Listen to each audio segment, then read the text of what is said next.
The Justice League has seemingly been killed, but what we discovered is instead of being killed, they were warped into a world of their own design. A world intended to turn their power, their consciousness, into a weapon to be used within the Dark Crisis. And today we're going to go into a world created for Batman, where he's not Batman, he is the Knight. This is the Comicstorian channel. I take comic books, I break them down into audio dramas with the intended purpose of showing you what is going on in the world of comics. This way you know what to add to your collection or what you might be enjoying. And today's video is brought to you by Established Titles. Today's video is sponsored by Established Titles. Lord Benny Potter here to tell you about our really cool and unique sponsor today, Established Titles. Yes, you heard me correctly. I am now a lord, and you can be one too. Established Titles allows you to purchase a 1 square foot piece of land in Scotland, making you an official lord or lady. If you purchase one of their title packs, you'll get at least 1 square foot of dedicated land in Edelston, Scotland, along with an official certificate with a crest in your unique plot number, so you know the exact location of your land. Plus, the first 200 people purchasing a title pack using my link down below will effectively have a lot within walking distance of my own. Established Titles is also committed to helping the planet by working with charities like One Tree Planted and Trees for the Future, and will plant a tree with every order. Established Titles is a fun and novel way to preserve the natural woodlands of Scotland while helping global reforestation efforts. It's a project based on a historic Scottish custom where landowners are referred to as lairds, or lords and ladies in English. You can officially include the title Lord and Lady on your credit card, dating profiles, and more. And it makes a great last-minute gift. Established Titles is also running a massive Black Friday sale, plus if you use the code Comicstorian, you get an additional 10% off of your order. Go to establishedtitles.com/Comicstorian to get your gifts now and help support the channel.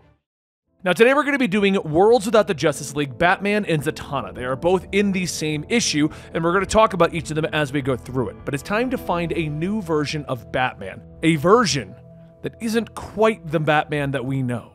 A new version of Batman, the Knight. There is a world that turns in chaos. It spins on time as everything falls to ruin. However, in the middle of the destruction, there is a sanctuary. By day, the great machine is a marvel.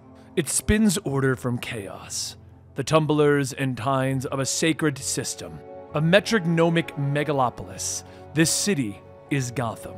The one who constructed this dark feed is the man known as Mr. Wax, the architect. During the day, everything runs on time. In Gotham, people live and love with peace, with pleasure, and above all, with precision. By night, when the great gears come to a halt, there is movement that not even Mr. Wax can control. The men and the women of Gotham sleep soundly, though there are predators who stalk the darkness because they know that there is something far more terrifying that preys upon them. And that thing is the Knight.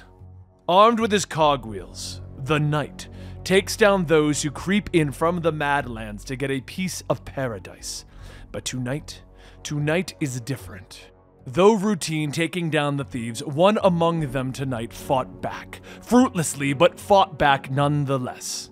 The Knight removes the man's mask to reveal Oswald Cobblepot, and as expected, he begged for his life, saying that he can't remember, but he was hired to move this tech, that it has nothing to do with him. The Knight tightens his hold around the portly man's neck, telling him, "I have hunted you for years. Martha and Thomas Wayne, gunned down. Crying boy. Decades of investigating, false leads, connections, finally obtained a DNA match. Proof. You're the one who killed my parents." Oswald begins to laugh, asking, "Your parents? Oh, that is rich. It all makes sense what the old man said. Changing evidence, hacking the machine. Well, I have news for you. I don't even know who you are. Better yet, the Predator doesn't even know himself." Oswald begins to have uncontrollable laughter, and the Knight tells him to stop, to fight it. "Don't let the sneer touch." But Oswald begins to bash his head against the Knight's helmet over and over again, till he is lifeless and dead. However, in his office, Wax watches the video of the Knight's encounter, stating that he really wished that he could get audio so that he could listen to what these freaks were saying to each other. Can't he at least get one alive? Wax's aide, Jay, says, "Well, People don't seem to mind it. The Knight has very high approval ratings. Wax yells, "This isn't about popularity. Remember the sneer deniers at the start? Did we worry about their approval? There was a plague of madness, for God's sake, a psychotic virus so destructive that the weight of shattered minds literally broke reality. How do we fight that? There's not one of those memories that didn't get scrambled. Heck, I can't even remember how this stuff even works. But we got it done, right? The machine to secure an island of sanity. We designed and built it before anyone could stop us, and..." Jay stops him. "With all due respect, there is no we about it. I saved us." Wax sighs, sitting back. "I am just the builder. I never understood this need to break stuff, to punish. It's a shame that they owe their safety to someone as destructive as..." But at that moment, in a matter of seconds, the Knight jumps through the window, grabbing Max, jumping back out. Later, as Wax begins to open up his eyes, he shakes his head, telling the Knight, "You've gone too far. What are you even doing?" The Knight looks back over his machine, telling him that he has been running tests. Etheric engines, scanners, psychic detectors. Took them from a villain. The villain said unsettling things. Thought I'd solve an old crime. Now, unsure. These machines, I used them on myself, found anomalies, scanned the city, seeking patterns, coincidences, found a match. Wax begins to ask, "A match to what?" And Knight pulls back both his and Wax's mask. "Everything! Thought patterns, neural frequency, psychic profile, everything!" The two men stare at each other as if looking into a mirror, and Wax asks how is it possible, and Knight tells him, "One of us is counterfeit." Knight goes on, "Points of commonality, pain that binds, a trauma like treasure." And Wax tells him that he's kind of hazy about what comes next. The plague, the collapse, it scrambled everything. But then, a Knight picks it up.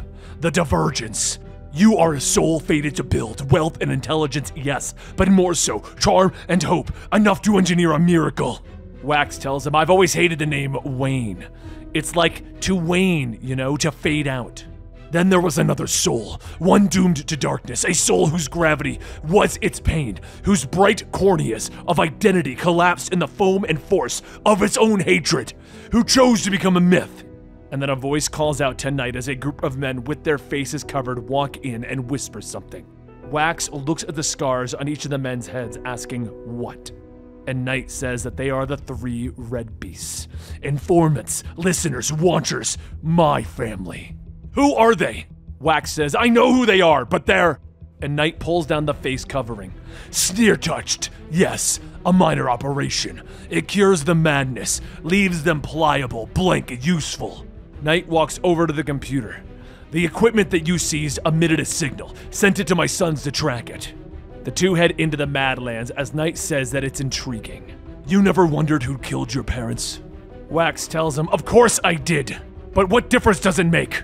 Better to improve the world for everyone than fixate on one sick guy with a gun. Somebody had to do something. Try to fix the madness." Knight tells him that is inaccurate. Can't solve chaos, only destroy it. Only a child thinks that he can turn the world into clockwork. The city is a lie. Out there is what's real. Chaos and horror. Only a half-wit would think that it's curable. That's how I know that you're the copy. Soon the two pull up to an old dilapidated building, and as they step out, they're suddenly attacked by a chained-up Sneer-touched. Knight throws his cogs to stop one of them, and Wax asks, "Who would do such a thing?" And Knight tells him that it's the only person that it can be. The mastermind behind all of this, the author of chaos. Just then, the doors open and an older man with a gas mask walks out. "Hello, boys." As Wax and Knight enter, Wax asks, "Alfred? But isn't he?" And Alfred asks, "Went back to dear old Bloody after your parents' demise? Convenient fiction, I'm afraid. But please, come in." The two follow into the home and into a lab, and Knight asks, "What is all of this?" Alfred says that originally the equipment belonged to one Professor Jonathan Crane. He was experimenting on his own patients, exploiting their aberrations.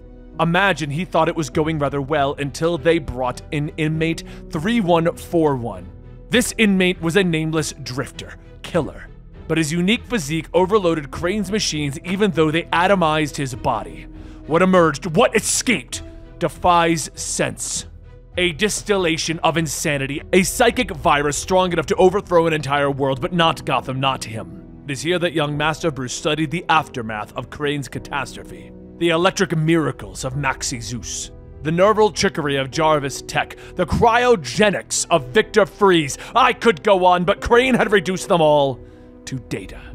As the sneer touch raged outside the city, Master Bruce saw an opportunity, a way to harness horror, to build paradise from the black science and purge any madness that had slunk in. He realized that he'd never achieve it unaltered. There was too much conflict in him, his drives, his genius, the savior and the destroyer. In a different world, their polarity might have made for a stronger composite, obsession tempered with conscience, but here it held him back.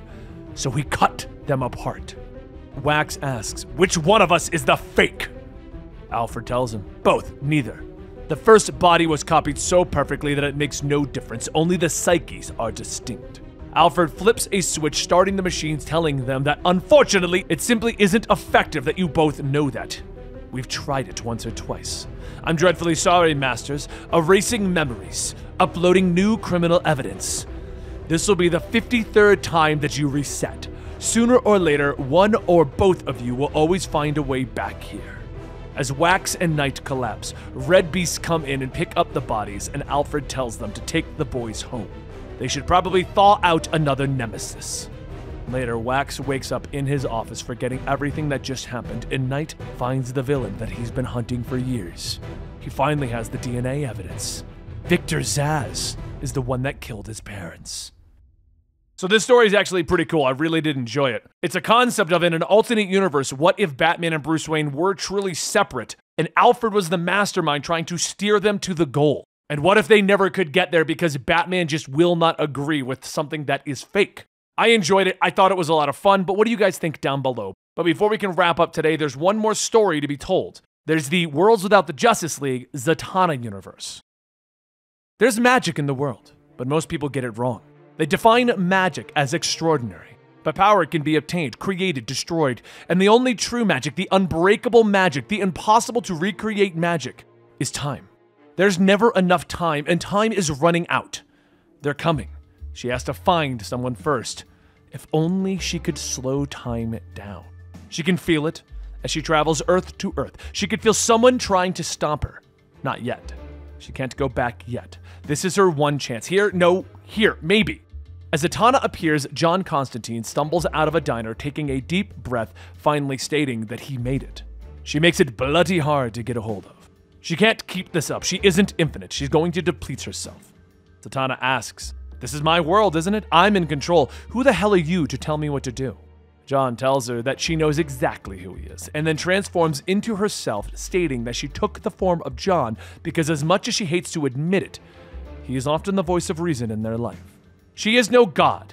She wanted control, but she knows more than anyone else that they don't have control over time, that the clock is ticking. At that moment, there's a voice, and Zatanna knows that it was the one that she had been searching for. It was the voice of her father, Zatara.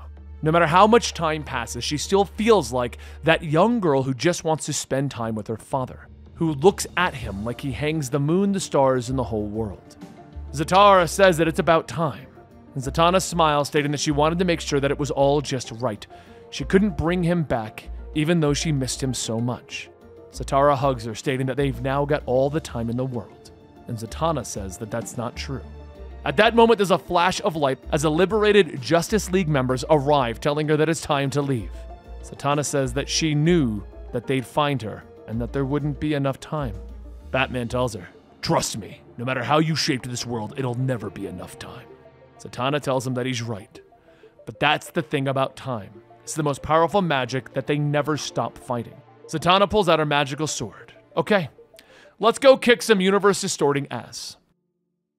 Now, Zatanna's storyline's just a little bit shorter, as you can tell, but it's basically that she found a way to manipulate her universe and just bring back her father.